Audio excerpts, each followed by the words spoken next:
Hello friends, கொஞ்ச நாளாக கண்டினியூஸாக என்னால் வீடியோ போஸ்ட் பண்ண முடியல. நான் இந்த வீடியோ மூலமாக உங்களை மீட் பண்ணி நியர்லி 3 வீக்ஸ் ஆகுதுன்னு நினைக்கிறேன். ஸோ ஃபர்தராக டைம் வேஸ்ட் பண்ணாமல் இன்னைக்கான வீடியோக்குள்ளே நம்ம போவோம். ஆக்சுவலி என்னுடைய ஃப்ரெண்டு வந்து ரீசெண்டாக ஒரு டவுட் ஒன்று கேட்டாங்க. என்னன்னு பார்த்தீங்கன்னா, ஒரு சிவில் கேஸ் ஒன்று நான் நடத்தணும். இப்போ அந்த கேஸ் வந்து நடத்துறதுக்கான எனக்கு அந்த பண வசதிகள் இல்லை, அதாவது எக்கனாமிக்கலாக நான் வீக்கராக இருக்கேன். ஸோ எனக்கு அந்த கேஸை ஃப்ரீயாக நடத்துறதுக்கான ஏதாவது ஆப்ஷன் இருக்கா அப்படின்னு மாதிரி கேட்டிருந்தாங்க. ஸோ எனக்கு தெரிஞ்ச விஷயத்த அவங்களுக்கு ஷேர் பண்ணது மட்டும் இல்லாமல் உங்களுக்கும் அதை பற்றி ஷேர் பண்ணால் உங்களுக்கு ஒரு பேசிக் ஐடியா கொடுக்கலாம் அப்படிங்கிறதுக்காக தான் இந்த வீடியோ.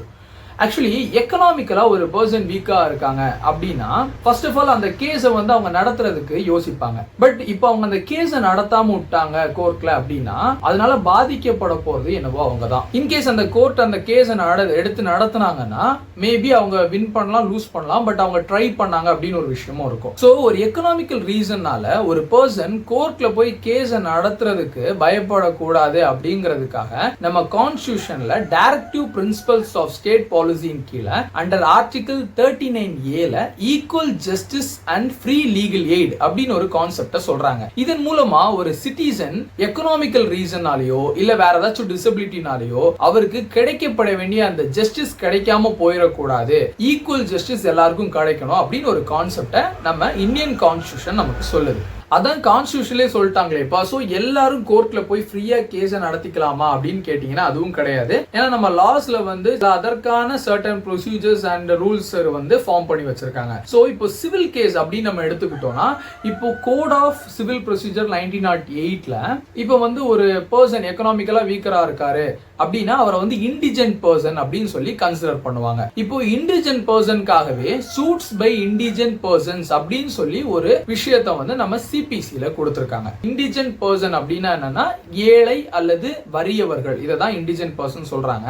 இதை இன்னொரு பேர் மூலமா கூட கூப்பிட்டு இருந்திருக்காங்க. என்னன்னா பாப்பர் சூட் அப்படின்னு சொல்லியிருக்காங்க. இப்போ பாப்பர் அவன் வந்து பாப்பர்ப்பா அப்படின்னு சொல்லி நீங்க எங்கேயாச்சும் ஒரு ரேர் சினோரியோல நீங்க வந்து கேட்டிருக்கலாம், யாரையாச்சும் ஒருத்தவங்க பாப்பர் பாவன் அப்படின்னு சொல்லுவாங்க. அப்படின்னா அவன் காசு எதுவும் இல்லாதவன் அப்படின்னு சொல்ற மாதிரி. அப்போ இந்த நேம் வந்து ஏன் மாற்றப்பட்டிருக்கு அப்படின்னா இது நடைமுறையில இது வந்து ஒரு கௌரவமா இல்ல, இதை வந்து அமெண்ட்மெண்ட், அதாவது 1976 அமெண்ட்மெண்ட்ல வந்து இந்த நேம் அப்படியே மாத்தி பாப்பர் சூட் அப்படின்னு இருந்ததை வந்து சூட்ஸ் பை இண்டிஜென்ட் பர்சன் அப்படின்னு சொல்லி மாத்திட்டாங்க. சோ இதை வந்து இப்போ வந்து சூட்ஸ் பை இண்டிஜென்ட் பர்சன் அப்படின்னு தான் சொல்லி அழைக்கிறாங்க. இது வந்து ஆர்டர் 33 ரூல் 1 to 18 குள்ள வந்து இதை உள்ளடக்கி இருக்காங்க. சோ இண்டிஜென்ட் பர்சன் இந்த சூட்டை வந்து ஃபர்ஸ்ட் ஆஃப் ஆல் ஃபைல் பண்றது வந்து டைரக்டா கொண்டு போய் இண்டிஜென்ட் பர்சன் பானா அப்படின்னு சொல்லி ஃபைல் பண்ணிடுவாங்களான்னு கேட்டா கிடையாது. ஏன்னா இது வந்து இப்போ ஒரு பிளைண்டிஃப் வந்து ஒரு பிளைண்ட்டை வந்து ஃபைல் பண்றாரு அப்படின்னா ஒரு வாதி வந்து ஒரு கேஸை வந்து கொண்டு போய் கோர்ட்ல வந்து தொடுக்கிறாரு அப்படின்னா இப்ப அந்த சூட் கூடவே அந்த பெட்டிஷன் கூடவே அவர் வந்து என்ன பண்ணுவாங்க அப்படின்னா ஒரு ஐஏ, அதாவது இன்ட்ரீம் அப்ளிகேஷன் ஒன்னு வைப்பாங்க. இதான் ஒரு இண்டிஜென்ட் பர்சன் அப்படின்னு சொல்லி கோர்ட்ல வந்து ஒரு அப்ளிகேஷன் வைப்பாங்க.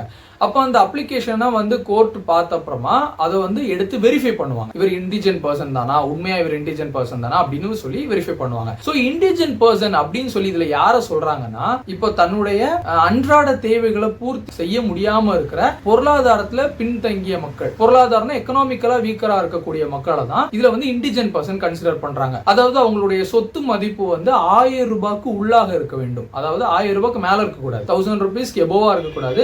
1000 ரூபீஸ்க்கு பிலோவா இருந்துச்சுன்னா அவங்கள வந்து கன்சிடர் பண்ணுவாங்க, இண்டிஜென்ட் பர்சன் அப்படின்னு கன்சிடர் பண்ணுவாங்க. ஸோ இப்போ டைரக்டா வந்து அவங்கள வந்து இப்போ நீங்களே யோசிக்கலாம், இப்போ 1000 ரூபாய் வந்து இப்போ அசால்ட்டா எல்லார்ட்டையுமே இருக்குமே, இப்போ எப்படி அதை வந்து 1000 ரூபாய் அவர் உள்ளா இருந்தா அவர் இண்டிஜென்ட் பர்சன் அப்படின்னு கன்சிடர் பண்ணுவாங்க. ஏன்னா அவர் வந்து இப்போ ஒரு சொத்துக்காக தான் கேஸே அப்ளை பண்ணியிருப்பாரு. ஒரு பெரிய ப்ராப்பர்ட்டி இருக்கும், இப்போ 1000 ரூபாய் கீழே வந்து யாரு வந்து ப்ராப்பர்ட்டி வச்சிருப்பாங்க யோசிச்சு பாருங்களேன். அப்போ அந்த 1000 ரூபாய்க்கு உள்ள அப்படின்னு வரும்போது அந்த கோர்ட் வந்து ஒரு கோர்ட்ல வந்து ஒரு கேஸ் போட்டிருக்காங்க இல்லையா ஒரு சொத்துக்காக, அந்த சொத்தை வந்து எடுத்துக்க மாட்டாங்க. அந்த சப்ஜெக்ட் மேட்டரா இருக்கக்கூடிய அந்த சொத்தை வந்து இதுல வந்து கன்சிடர் பண்ண மாட்டாங்க. அதே போலவே சில எக்ஸெப்ஷனும் இருக்கு. இப்போ வந்து ஒரு அக்ரிகல்ச்சரல் ஒர்க் பண்றவங்களோட எக்யூப்மெண்ட்ஸை வந்து அவங்களுடைய சொத்துக்களா வந்து கன்சிடர் பண்ண மாட்டாங்க. இப்படி கொஞ்சம் எக்ஸெப்ஷன்ஸ் இருக்கு. சோ அதை வச்சு கோர்ட் வந்து வெரிஃபை பண்ணி அது போகவே ப்ராப்பர்ட்டிஸை வந்து எதெல்லாம் அட்டாச்மெண்ட் பண்ணலாம் அப்படின்னு சொல்லியும் சிபிசில செக்ஷன் 60ல வந்து கொடுத்திருக்காங்க. ப்ராப்பர்ட்டிஸ் லைபிள் ஃபார் அட்டாச்மெண்ட்ஸ் அப்படின்னு சொல்லி ஒரு விஷயமும் இருக்கு. சோ அதெல்லாம் பேஸ் பண்ணி அவங்களுடைய ப்ராப்பர்ட்டிஸ் வந்து எதை எடுத்துக்கலாம் அப்படின்னு சொல்லியும் பார்த்து கன்சிடரேஷனுக்கு அப்புறமா அவங்கள இண்டிஜென்ட் பர்சனா இல்லையான்னு சொல்லி சொல்லுவாங்க. சோ இதற்கு அப்புறமாக என்ன பண்ணுவாங்கன்னா அந்த ஆப்போசிட் பார்ட்டி இருக்காங்க இல்லையா, அவங்க வந்து இப்போ பிளைன்டிஃப் வந்து இப்போ இண்டிஜென்ட் பர்சன் சொல்லி தன்னை கன்சிடர் பண்ணணும் அப்படின்னு சொல்லி கோர்ட்ல கேட்கும்போது ஆப்போசிட் பார்ட்டி பிரதிவாதியா இருக்காங்க இல்லையா, அவங்க கிட்டயும் ஒரு ஒப்பீனியன் அவங்கள்ட்டையும் கேட்பாங்க. அதாவது அவங்களுக்கும் ஒரு ஆப்பர்ச்சுனிட்டி கொடுப்பாங்க. நீங்க வந்து இவர் இண்டிஜென்ட் பர்சன் சொல்றாரு, உங்களுக்கு இதுல ஏதாவது அப்போசிஷன் இருக்கா, நீங்க வந்து உங்களுக்கு வேற ஏதாச்சும் ப்ரூஃப்ஸ் இருக்கா இவர் இண்டிஜென்ட் பர்சன் இல்லன்னு சொல்றதுக்காக அப்படின்னு மாதிரி கேட்பாங்க. So equal opportunities will be given for both of them. ரெண்டு சைடுக்குமே வந்து ஒரு ஈக்குவல் ஆப்பர்ச்சுனிட்டி இருக்கணும் அப்படிங்கிறதுக்காக தான் இதை வந்து சொல்றாங்க. அது மட்டும் இல்லாம இப்போ இண்டிஜென்ட் பர்சன் அப்படின்னு கிளைம் பண்றவங்க வந்து பிளைன்டிஃபா மட்டும் தான் இருக்கணுமா அப்படின்னு கேட்டீங்கன்னா கிடையாது. டிஃபெண்டன்ட் கூட தான் ஒரு இண்டிஜென்ட் பர்சன் சொல்லிட்டு அவர் செட் ஆஃப் பண்ணும்போதோ இல்ல கவுண்டர் கிளைம் பண்ணும்போதோ அவர் வந்து கிளைம் பண்ணிக்கலாம். சோ அவரும் வந்து அப்ளை பண்ணலாம் அப்படின்னு ஒரு விஷயமும் இருக்கு. சோ இண்டிஜென்ட் பர்சனா அவரை கன்சிடர் பண்ண அப்புறமா இப்போ இதுல என்ன ஒரு அட்வான்டேஜ் அப்படின்னு பாத்தீங்கன்னா, இப்போ அந்த கோர்ட்டுக்கு கொடுக்க வேண்டிய அந்த ஃபீஸஸ் எதுவுமே அவருக்கு கொடுக்க வேண்டியது இல்ல. கோர்ட் ஃபீஸ் எல்லாமே அவர் வந்து கொடுக்காம இருக்கலாம் அப்படின்னு உள்ளதுதான் இதோட அட்வான்டேஜ். சரி, அந்த கோர்ட் ஃபீஸ் எப்பவுமே அவர் கொடுக்க வேணாமாப்பா, அந்த கோர்ட் கேஸ் முடிஞ்சதுக்கு அப்புறமா கூடன்னு பார்த்தா கிடையாது. ஏன்னா அந்த கோர்ட் கேஸ் மொத்தமா முடியறது வரைக்கும் மட்டும்தான் அவர்கிட்ட இருந்து இந்த ஃபீஸ் எதுவுமே கோர்ட் வந்து எதிர்பார்க்காது. ஓகேவா? ஏன்னா இதோட காசு மொத்தமாவே யாரு கொடுத்துட்டு இருப்பாங்க அப்படின்னு பாத்தீங்கன்னா ஸ்டேட் கவர்மெண்ட் வந்து கொடுத்துட்டு இருப்பாங்க அந்த கேஸ் நடத்துறதுக்கான காசு எல்லாமே. இப்போ அந்த கேஸ் வந்து முடிஞ்சதுக்கு அப்புறமா அந்த காசை வந்து ரிட்டன் கோர்ட் வந்து கலெக்ட் பண்ணிக்கும். யார்கிட்ட இருந்துன்னா இப்போ அந்த பர்சன் இண்டிஜென்ட் பர்சன் கிட்ட இருந்து. இப்போ அந்த இண்டிஜென்ட் பர்சன் கேஸ்ல வந்து வின் பண்ணிட்டாரு அப்படின்னா இதுல ஒரு பெரிய ப்ராப்ளமா இருக்காது. ஏன்னா அவர் வந்து கேஸை வின் பண்ணிட்டாரு. சோ அதுக்கான அந்த ப்ராப்பர்ட்டி வேல்யூவேஷன் எல்லாம் போட்டு கோர்ட் வந்து கால்குலேட் பண்ணி அவர்கிட்ட இருந்து காசை வந்து வாங்குவாங்க. இப்போ அந்த இண்டிஜென்ட் பர்சன் இன் கேஸ் அந்த கேஸ்ல லூஸ் பண்ணிட்டாரு அப்படின்னா கூட கண்டிப்பா அவர் வந்து கோர்ட்டுக்கு கொடுக்க வேண்டிய, அதாவது அடைக்க வேண்டிய அந்த ஃபீஸ் தொகைகள் மொத்தத்தையும் அவர் அடைச்சுதான் ஆகணும் அப்படின்னு உள்ள விஷயத்தையும் தெரிஞ்சுக்கங்க. அதாவது இண்டிஜென்ட் பர்சன் அப்படின்னு சொல்லி ஒரு பர்சன் வந்து அறிவிக்கப்பட்ட அப்புறமா கூட அவர் வந்து அந்த கோர்ட் ஃபீஸ் எப்படியும் அடைச்சுதான் ஆகணும். அதுல வந்து எந்த ஒரு சேஞ்சஸும் இல்ல. கண்டிப்பா அந்த கோர்ட் ஃபீஸ் வந்து அவர் பே பண்ணணும். எப்போனா அதை வந்து கோர்ட் ஜஸ்ட் அதை வந்து தள்ளி வைக்கிறாங்க. இப்போ வந்து கோர்ட் கேஸ் நடந்துகிட்டு இருக்கும் போதே அவர் பே பண்ண வேண்டியது இல்ல.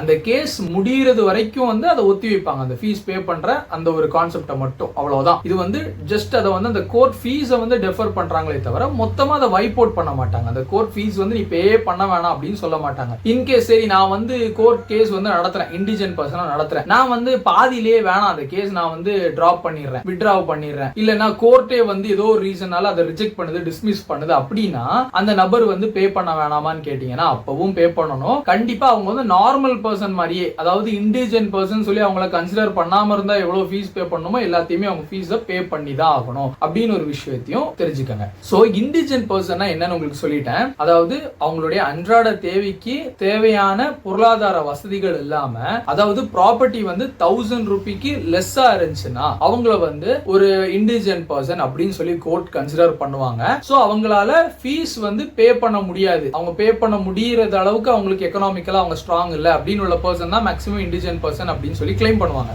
சோ அவங்க கோர்ட் ஃபீஸை வந்து கோர்ட் தற்காலிகமாக ரத்து செய்கிறது, அதை வந்து அப்படியே மாற்றி வைக்கிறாங்க. அவங்க வந்து லாஸ்டா பே பண்ணா போதும் அப்படின்னு ஒரு கான்செப்ட் தான் இந்த இண்டிஜென்ட் பர்சன், சூட்ஸ் பை இண்டிஜென்ட் பர்சன். சரி, இதுல வந்து நான் சொல்லிட்டேன் என்னன்னா, இப்போ வந்து அந்த கேஸ்ல வந்து வின் பண்ணாலோ லூஸ் பண்ணாலோ அவங்க வந்து கட்டாயமாக அந்த கோர்ட் வந்து செலவழித்த, அதாவது இந்த ஸ்டேட் கவர்மெண்ட் வந்து கோர்ட்டுக்கு அளித்த பணங்கள், கோர்ட் ஃபீஸ் எல்லாத்தையுமே அவங்க வந்து திருப்பி பே பண்ணி தான் ஆகணும், ரீபே பண்ணி தான் ஆகணும் அப்படின்னு சொல்லிட்டேன். அதே போல இப்போ இன்கேஸ் ஏதாச்சும் ஒரு ரீசனால அந்த கோர்ட் அந்த கேஸ் வந்து டிஸ்மிஸ் ஆச்சுனாலோ இல்லைன்னா இவங்களே வந்து வாபஸ் அதை வந்து வித்ட்ரா பண்ணிட்டாங்கனாலோ கூட அவங்க அந்த ஃபீயை வந்து அடைச்சுதான் ஆகணும் அப்படின்னு சொல்லிட்டேன். பே ரிட்டர்ன் ரீபே பண்ணி தான் ஆகணும்னு சொல்லிட்டேன். அதே போல இன்கேஸ் இப்போ அவங்க வந்து இண்டிஜென்ட் பர்சனா தன்னை அறிவிக்கணும் அப்படின்னு சொல்லி கோர்ட்ல வந்து அப்ளை பண்றாங்க. பட் கோர்ட் வந்து அந்த இதை வந்து ஏத்துக்கல. இப்போ வந்து அவர் இண்டிஜென்ட் பர்சன் அப்படின்னு சொல்லி அவரை வந்து அறிவிக்கல. இப்போ என்ன நடக்குதுன்னா, அந்த பர்சன் திரும்பவும் இண்டிஜென்ட் பர்சன் சொல்லி என்ன வந்து கன்சிடர் பண்ணுங்க அப்படின்னு சொல்லி ரிட்டர்ன் அப்ளை பண்ண முடியுமான்னு கேட்டா முடியாது. ஏன்னா அவங்க வந்து ரிட்டர்ன் அப்பீல் தான் போக முடியும். அப்பீலுக்கான ப்ரொவிஷன்ஸ் வந்து தனியா கொடுத்திருக்காங்க.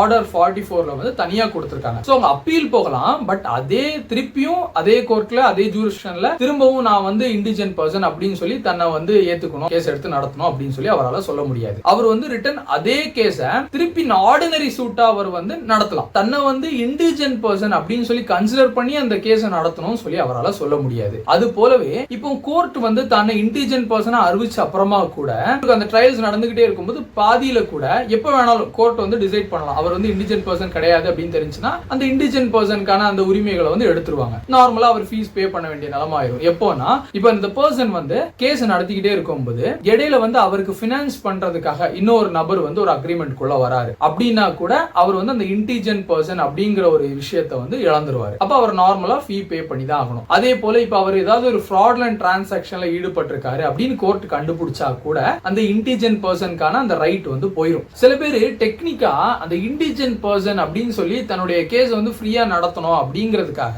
அவங்களுடைய சொத்துக்கள் எல்லாத்தையுமே வந்து வேற யாருக்காவது கொடுத்துட்டாங்கனாலோ இல்ல டிஸ்போஸ் பண்ணிட்டாங்கனாலோ அவங்க கிட்ட வந்து 1000 ரூபாய்க்கு உள்ளாலதான் சொத்து இருக்கு அப்படின்னு காமிச்சா கூடவே கோர்ட் வந்து அதை கரெக்டா ஃபைன் பண்ணிடுவாங்க. ஏன்னா அதுக்கான ப்ரொவிஷன்ஸ் தனியா கொடுத்திருக்காங்க. இப்ப அவர் வந்து ரீசெண்டா ஃப்ராட்லண்டா ஏதாவது பண்ணிருக்காரா, இவர் வந்து நம்மள அந்த இண்டிஜென்ட் பர்சன் சொல்லிட்டு அந்த கேஸை நடத்துறதுக்காக ஏதாவது வேலை பண்ணிருக்காரான்னு வரைக்கும் எல்லாத்தையும் வெரிஃபை பண்ணதுக்கு அப்புறமா தான் கோர்ட் வந்து அவர் இண்டிஜென்ட் பர்சன் சொல்லியே கன்சிடர் பண்ணும். அந்த ஒரு விஷயமும் இருக்கு. அது போலவே இப்போ அட்வொகேட் அந்த ஃபர்ஸ்ட் வந்து பிளைண்ட்டை வந்து ஃபைல் பண்ணணும் சொன்னேன் இல்லையா, இப்போ அந்த பிளைண்ட்டை ஃபைல் பண்றது கூட எனக்கு வந்து அட்வொகேட் வந்து யாரையும் வைக்க முடியாது அப்படின்னு ஒரு சிச்சுவேஷன் இருந்தா கூட கோர்ட் வந்து அதை கூட ஏத்துக்குது. ஏன்னா அதுக்கு கூட நம்ம கோர்ட்ல அப்ளை பண்ணோம்னா அப்ப கூட கோர்ட் வந்து அதை அவர் கன்சிடர் பண்ணி அவருக்கு வந்து ஒரு அட்வொகேட்டை வந்து நியமிக்கிறதுக்கான அதிகாரங்களும் கோர்ட்டுக்கு இருக்கு அப்படின்னு ஒரு விஷயமும் தெரிஞ்சுக்கங்க. சரிப்பா, நீ சிவில் கேசஸ் பத்தி சொல்லிட்ட, கிரிமினல் கேஸ்ல இது மாதிரி ஏதாச்சும் இருக்கா அப்படின்னு கேட்டீங்கன்னா கிரிமினல் கேசஸ்லயும் அதாவது சிஆர்பிசி கிரிமினல் ப்ரொசீஜரல் கோட்ல இதே போல ஃப்ரீ லீகல் எய்ட் அப்படின்னு ஒரு விஷயத்தை செக்ஷன் 304ல வந்து சொல்லியிருக்காங்க. சோ இவ்வளவுதான் இண்டிஜென்ட் பர்சன் அப்படின்னு உள்ள ஒரு கான்செப்ட். மெயினா இண்டிஜென்ட் பர்சன் ஒருத்தங்களை கன்சிடர் கோர்ட் பண்ணாங்கன்னா அவங்க வந்து அந்த ஃபீஸை மொத்தமா கட்ட வேணாம் அப்படின்னு ஒரு இது கிடையாது. அவங்க வந்து அந்த கோர்ட் ஃபீ வந்து பே பண்ணி தான் ஆகணும். எப்போ பே பண்ணோம்னா லாஸ்டா அந்த கேஸ் முடியறது வரைக்கும் அவங்களுக்கான டைமை வந்து எக்ஸ்டெண்ட் பண்ணி கொடுக்குறாங்க. சோ அவங்க அந்த கேஸை வின் பண்ணாவோ லூஸ் பண்ணாவோ லாஸ்டா அவங்க பே பண்ணிக்கலாம். இல்லைன்னா இடையில இப்போ இன்கேஸ் அதுல பிட்வீன்ல ஏதாச்சும் ஒரு ப்ராப்ளம்னால அந்த கோர்ட் அந்த கேஸை வந்து ரிஜெக்ட் பண்ணாலோ இல்ல இவங்களே அதை வித்ட்ரா பண்ணாவோ கூட அப்போ வந்து கண்டிப்பா அதை பே பண்ணி தான் ஆகணும் அப்படின்னு ஒரு விஷயத்த தெரிஞ்சுக்கங்க. இவ்வளவுதாங்க இண்டிஜென்ட் பர்சன் பத்தியான விஷயங்கள். ஸோ மேற்கொண்டு உங்களுக்கு ஏதாச்சும் வீடியோஸ் வந்து லீகல் சம்பந்தமா ஏதாச்சும் வேணும் அப்படின்னா மறக்காம கமெண்ட்ஸ்ல சொல்லுங்க. இந்த வீடியோக்கான கருத்துக்களையும் மறக்காம கமெண்ட் செக்ஷன்ல சொல்லுங்க. மேற்கொண்டு என்னுடைய சேனலை மறக்காம ஃபாலோ பண்ணுங்க, சப்ஸ்கிரைப் பண்ணுங்க. நான் உங்க ரிட்டேஷ். இன்னொரு வீடியோல பார்ப்போம். பை.